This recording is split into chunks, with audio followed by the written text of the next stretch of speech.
দেখুন বন্ধুরা, বস্তির কোনো মেয়েরা, টোকাই যেগুলানে বলে, তারা যদি কখনো একটু ফেমাস হয় বা কোনো রকম একটু যদি ভাইরাল হয়, সেটা কিন্তু তাদের আচরণ দেখলে বোঝা যায়। দেখুন বন্ধুরা, সে আজকে কসমেটিকের দোকানে আসছেন, সে আসলে মার্কেট করে সেইটা দেখানোর জন্য। মনে হয় আসলে এগুলা কখন কেউ কোনো সময় দেখে নাই, সেই রকম একটি ভাব ধরে সে কেনাকাটা করতেছে।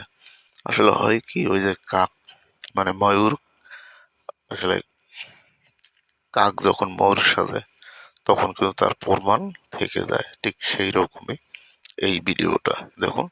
আসলে সে বুঝাইতে চাইতেছে যে সে কসমেটিকের মালামাল কিনতেছে, এটা কেউ কখনো চোখে দেখেনি, সে নিজেই কিনতেছে এবং মনে হইতেছে না সে কোনো কোটিপতির বাচ্চা, মনে হয় যেন কসমেটিক না কোন হীরা অলংকার এরকম একটা মার্কেটে গেছে।